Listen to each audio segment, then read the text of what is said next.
this court. Lots to come. Don't forget that hashtag live at RG. We would love you to get in touch. We've also got a discussion a little bit later that you might want to be involved in. And I'm very happy to say that discussing everything with me over the next 2 weeks, former WTA player Camille Pin, tennis journalist Nick McCarville. It is wonderful that the three of us are back together, Camille. I'm so happy to be with you guys again. We had a lot of fun last year, and I'm happy that we are together again to discuss about a lot of things, as you said, Gigi. And I'm very happy to say the weather is good. I've had so many messages today from my friends saying it's going to rain for the first few days, there are thunderstorms, there's lightning, it's going to be awful. And so far, Nick, we've done something right because I can just see a couple of grey clouds. Yeah, well, we must have done something right, Gigi and Camille, because we have been welcomed back and welcome all of you back. So excited to be here. And also, I kept loading my weather app, and it kept pushing the rain back. And You're the person later, that does that. I control the weather. Yes, that is the secret. No, it kept replacing that emoticon with the sun. The rain was going away, the sun was coming, so I liked that. Okay, we need to see the sun. I mentioned that there would be live tennis taking place around the grounds. Another very important member of the Live at RG team is Eli Weinstein. Now, every night, Eli is going to be out and about. Good evening, Eli. Where are you? What's going on? Hey everybody, hi Gigi, hi everyone. We are courtside here, court Philippe Chatrier, where the title holder, Jelena Ostapenko, is behind me, and she is down a set already to Kozlova. She's played this girl twice in the past, and she has never beat her. Now Ostapenko, remember, she won her first title ever here last year. This year, it's a whole different ballgame because she's defending her title, and coming into a tournament like this and defending 2,000 points, I mean, talk about pressure. Let's make it very simple. If she loses tonight, she's down a set. If she loses, she's probably out of the top 10. She's ranked number 5 now, so huge stakes in play. Ostapenko, since she won here last year, she won another title in Seoul. She made it to the WTA Tour Finals. She made quarterfinals in Wimbledon. She made it finals in Miami recently, where she lost to Sloane Stephens. So she's definitely backed up her win here, and she is a contender, but she's defending her title again, and that's a lot of pressure for Ostapenko. She's up 2-1 in the second set. Thank you, Eli. We'll be back with Eli throughout the show. And what an incredible spot Eli has with Jelena Ostapenko, the defending champion, just behind him. We mentioned at the start that it's not just the tennis that people are talking about in 2018. It's the changes that are starting to take place around Roland-Garros. It's fascinating having a look around at what exactly is happening. That's exactly what Nick did yesterday, just to put you in the picture as to the changes that are happening here at Roland-Garros.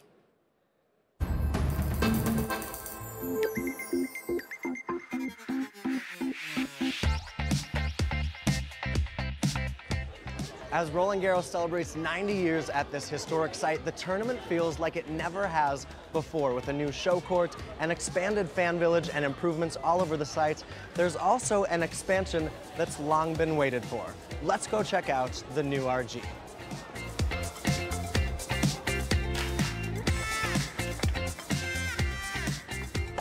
So we've made our way to the far western side of the grounds, to the Fond de France, as they call it here in Paris. And this is the gem of New RG. It's Court 18. It's a semi-sunken 2,200 intimate venue that promises to be the site of many battles, not only this year at Roland-Garros, but many years to come.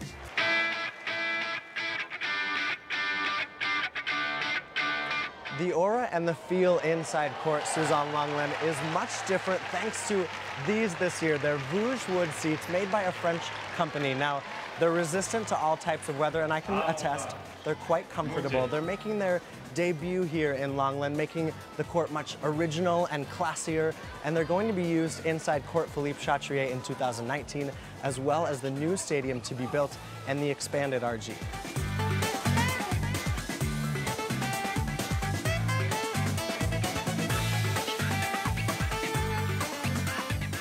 We've made our way to our final stop. It's the furthest point east at Roland-Garros, and it's the Burstone buildings. They were built in 1898, and with the help of documents found from the late 1800s, these buildings were fully restored. Now, this year in 2018, they're being used for VIP experiences, but next year they'll be open to the public and will serve as the gateway to the next phase of New RG, the innovative and new, the beautiful Simone Mathieu Arena.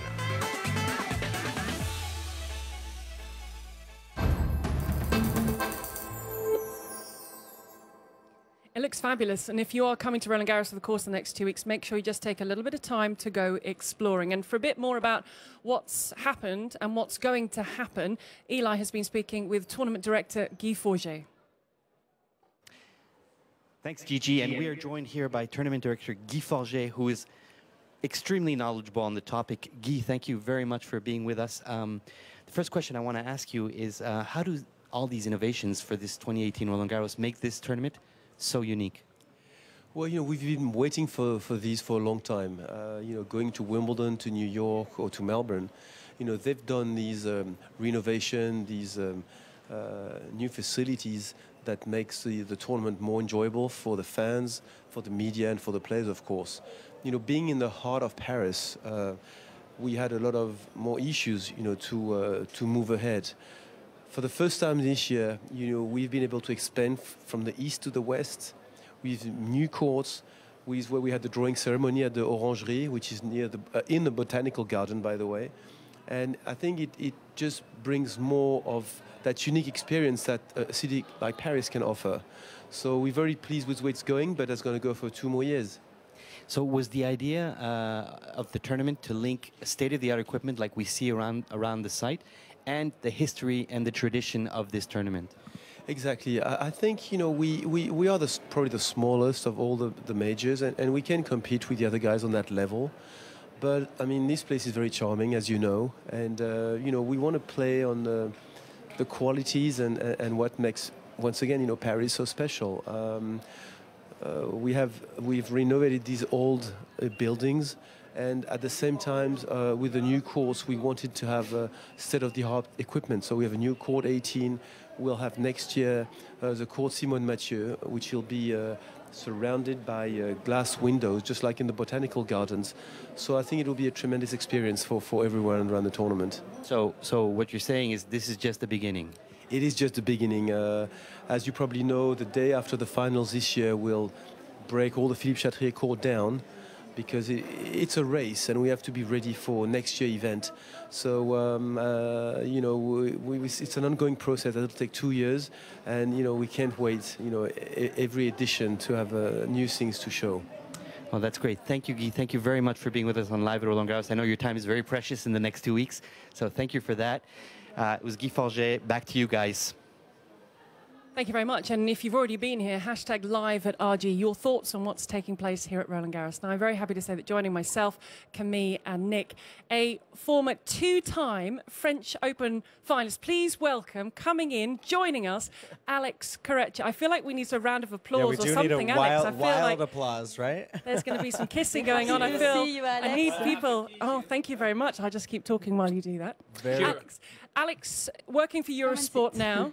Wonderful memories of your time here, 2-time final, and one memory. I thought, can I bring this up because it was the final. You didn't win, but it was.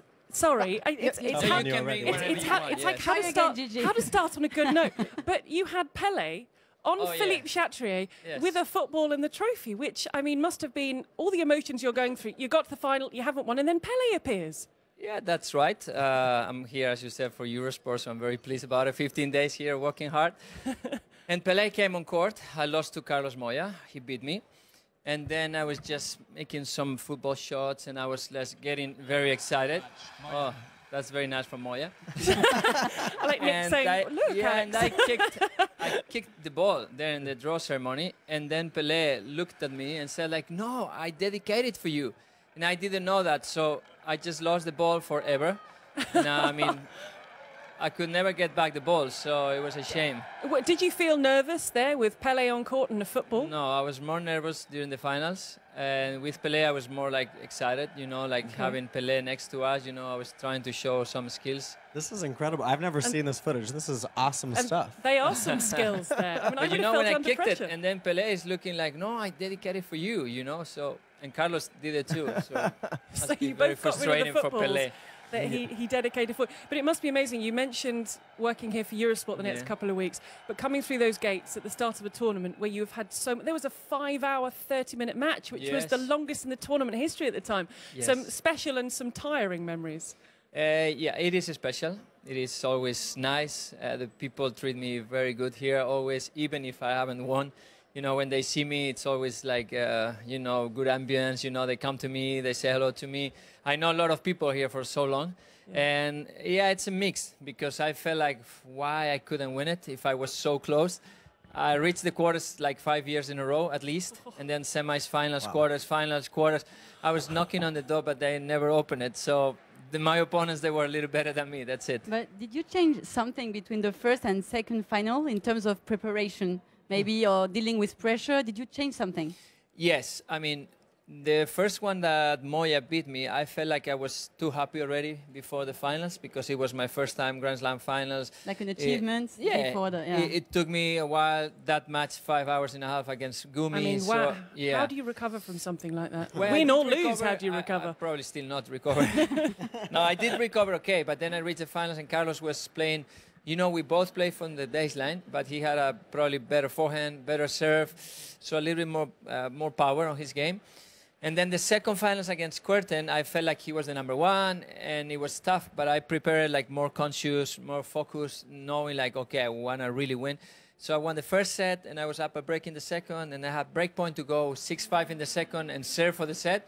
And I lost that game. He broke me back 7-5, and then I literally died on the court. I felt like I'm not going to make it. Huh. But you can leave the final right now, as you're telling us. It seems like you have everything in your mind. Yeah, That's I have amazing. everything on my mind. And then the year after, I reached the semifinals. So I was there, like, and yeah, I couldn't make it. Someone else who's hoping to be knocking on the door this year comes in as the second seed, despite not having any pedigree in Grand Slams. He seems to have conquered the three-set format of tennis. But Sasha Zverev, he said in his pre-tournament press conference, this is my year, this is when I'm going to do it. And Alex, this is Zverev literally minutes ago coming through very, very comfortably against Ricardas Berankis. Zverev for you. Yeah, well, but this is different because Zverev will win majors for sure. I knew that for me, probably the only chance that I have to win a Grand Slam was here at Roland-Garros, which is Zverev, I think he can win any surface. He's very young. He's been winning Master Thousands.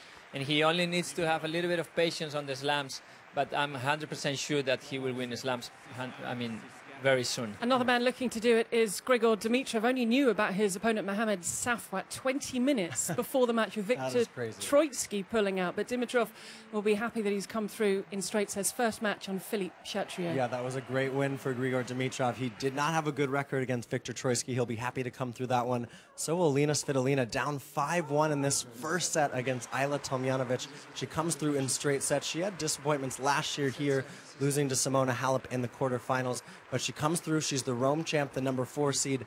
And I think everyone would agree here that she is one of the players we have to watch come deep in second week of Paris as she comes through in straight sets today. She's looking very confident after that Rome win. Someone who didn't look very confident at first was Gael Monfils. He looked grumpy, he looked out of sorts, and actually at one stage he called on the trainer, which is why that one went through. You never really know what's going to happen when Gael Monfils walks out onto a tennis court. But he did come through against the world number 302, who is making his tour-level debut, the 19-year-old Frenchman, on Susan Longren here at Roland-Garros. But it's Monfils that came through. Monfils winning that one. And look at the scoreline for Sloane Stephens. She drops just 2 games in 49 minutes, hitting 17 winners, the U.S. Open winner. She also won in Miami, but she's had a roller coaster really since winning in New York. Last year, a year ago, she wasn't even here, still injured. She's come back and she looks strong against Arantxa Rus today. That's on the new Court 18, and that's that Sloane Stephens smile that we're so used to moving on today.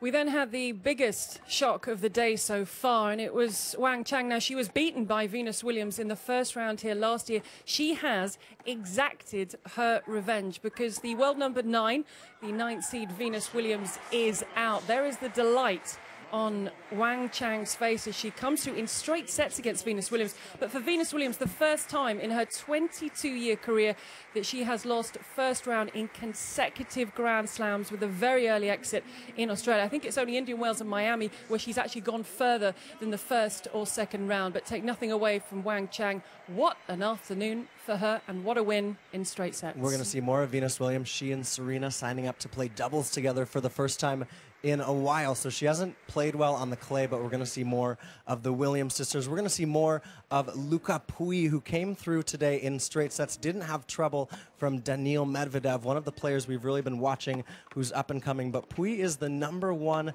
Frenchman here of 15 men in the draw, and he really wasn't troubled by Medvedev today. He's actually lost 5 of his last 6 tour matches, but he ended this one with an exclamation point, an ace up the tee, and he could have, just maybe, Stan Wawrinka in the 3rd round. He now moves to 5-5 at Roland-Garros. He'll be very happy, Gigi, to get through that win over Medvedev, who could have been a tricky foe. It could have been complicated, and I think for him, he needed some confidence on this first round. Kei Nishikori, a danger in the draw. Can physically he last over the 2 weeks? Seems to be always the question. We level at Kei Nishikori, but runner-up in Monte Carlo, only the second time he'd played Monte Carlo. He then had to pull out of Barcelona, a tournament he likes playing in, but he's got really good results on the European clay this season. Kei Nishikori, he always looks a little bit fed up with life, but he'll be delighted with that straight sets victory for the Japanese player. Yeah, very good to see Kei healthy. It was also great to see Francesca Schiavone in the main draw here. Camille, 37 years old. Yeah, she she's qualified. amazing. Yeah, she is amazing. She lost today to Victoria Kuzmova. She's a 2010 champion, 18th Roland-Garros. Yeah, Insane. it's amazing, and she has such a power when she's on court here in Roland-Garros, and I hope she's going to be back next year. She Yes. gives a new energy, even if she's like a player who's going to retire like someday, but she gives something new, even for the younger player. She's always happy, always jumping on court. When she made great here, she was like jumping like Rafa Nadal and running, and she gives a very nice energy to the women's tennis. She did say that she had a little bit of wine after she qualified, because she deserves that, because she's been on tour. After 35, The you have raised wine. eyebrows from Alex there. Good, that's good. I mean, But that didn't help her today, obviously, going out. But so great to see her in the main draw. Yeah. Yeah, and absolutely. We've got a few more results that we put together for you, just players who have come through and lost today. And Alex, it might not be something there, it might be something you've just seen. What for you would be the result of the day so far? well, for me, the most important thing is just to see that it's a Sunday. It's always a tricky day. And you see like the favorite players, the male ones are getting through. Probably Venus was one of the little surprises we could say. Besides that, I think the tournament has been quite calm, I would say. And hopefully tomorrow, you know, we've got a lot of players. It's going to be a very interesting day, a different one, and the show must go on. Yeah, it is an all-star cast tomorrow, but a couple of upsets to speak of there. Now, new for this year, and you're lucky to be here for the first show, Alex, because we're gonna trial this on you. Oh, yeah, that's good. We're going to have a daily discussion. Now, we're going to do something that's a hot topic, and also this is relevant because it's Mother's Day, so bon fête. And we decided with Gigi the mothers. Happy Mother's Day to both of you. Happy Mother's Day, thank you very much. So it's Mother's Day in France. Happy Mother's Day to all the mothers out there. And we were thinking about something that's being talked about. Serena Williams returning this year after having her baby, and Victoria Azarenka back on tour, and she had some other difficulties, but now coming through to Europe. And Sanya Mirza, former world #1 doubles player, Grand Slam champion, she announced happily that she is pregnant. So the question is tennis doing enough to help new mothers return to the court? And Nick, I wanted to start with you because there is a WTA ruling on this. Right, yeah, so the rules obviously dictate what goes on the WTA, and if we pull up the special ranking as far as the WTA goes, you have to be out for six months to 2 years, if we look at it here, and you have to be in the top 300 in singles. Now, recently added is requests due to maternity. So if you are pregnant, that gets added into the injury or illness piece of it.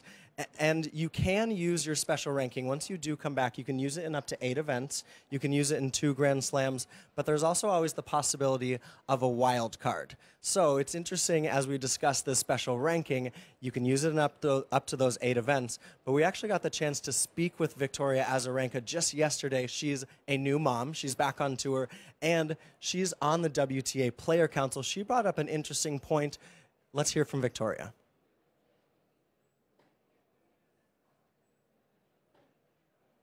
Well, the rules, it's very complicated rule. First part of it, I think everybody's focusing only on the seeding, and it's a little bit of a mistake, because what we're trying to do is to expand maternity leave in a way for tennis players as nobody really has, maybe for example in US as a regular person. So we're trying to extend that and to make sure that our players are not rushed back. If they want to come back earlier and they're eager to do that, I think it's important they have that opportunity, but also to be able to have opportunity to stay with your child, get ready, and feel comfortable coming back.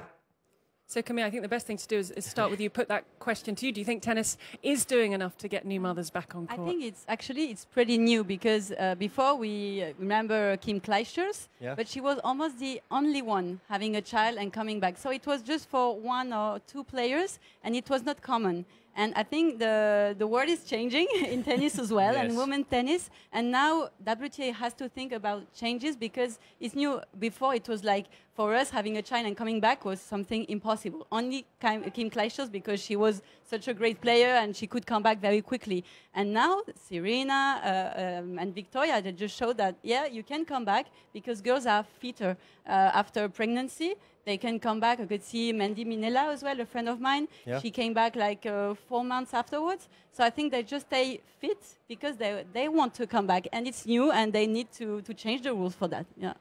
And it's interesting because Mandy Minella, who you mentioned, who your friend is, she's actually said she doesn't think things should change. I think, Alex, it was quite interesting. She said, what if someone's worked really, really hard and they've got to that #1 spot and suddenly they go in as #1? And she was talking about the noise that's coming out with Serena coming back. But maybe it's a good thing that someone with the profile of Serena Williams will allow changes to be made. So going further, it is easier if you have a child to come back and just get on with your job.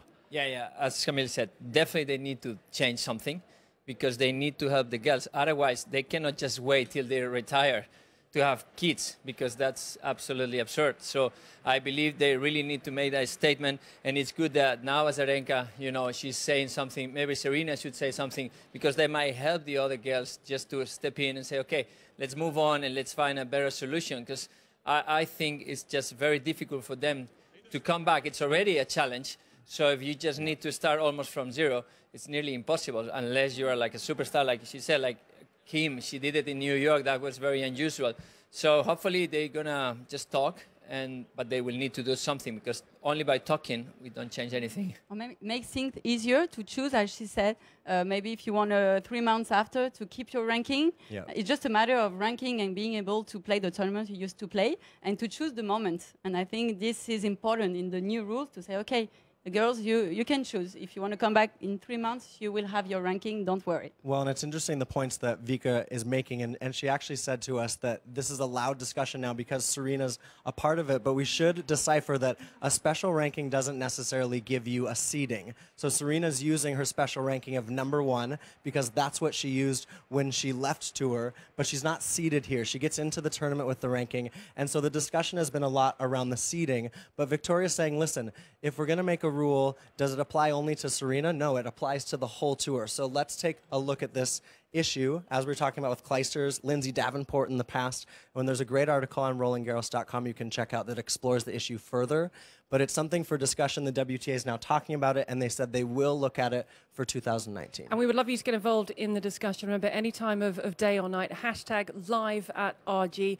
Whether you're for or against it, you have another point to make, and we'll have a different discussion each night. Now, with us being here in Paris, when we do get a chance to speak with the players, of course, we talk about Paris, we talk about France, we test their knowledge. So here for you is Grigor Dimitrov, who had that straight sets win earlier today. Here is his postcard from Paris.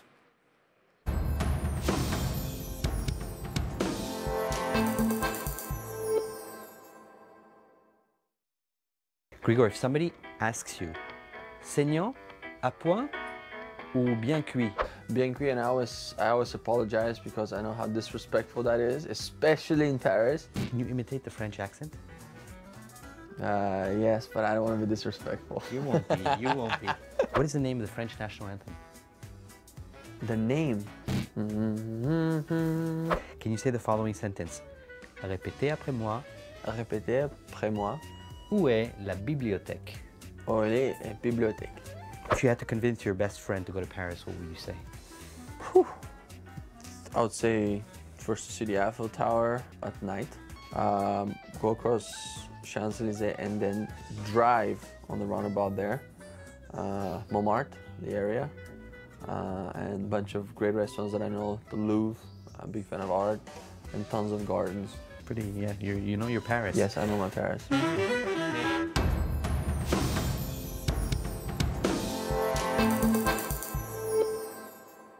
I mean, he certainly knows his Paris. Now, we talked about the live tennis that's taking place while we're on air. I can tell you that seconds ago, this happened on Philippe Chatrier. People speak about how tough it is to defend a title, to come onto the main court with that pressure on your shoulders.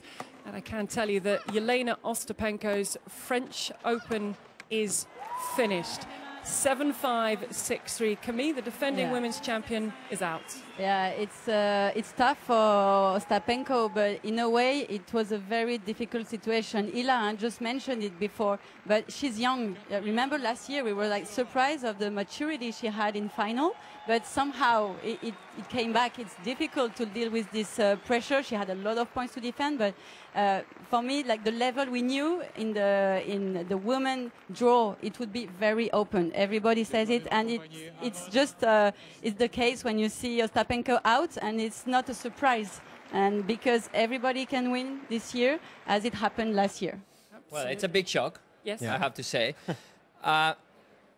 For me, just winning last year, it was maybe even bigger shock because that was very unexpected, and that she won it already. You know, we've been talking like 10 minutes ago that I was like there hoping to win, blah blah. Okay, she might be very disappointed, but she will learn so much from this experience. But she already has one Grand Slam. You know what I mean? So at the end of the day, you feel like, oh, what a surprise, and she needs to find a way to deal better with the pressure for the future. But she already has one on the pocket.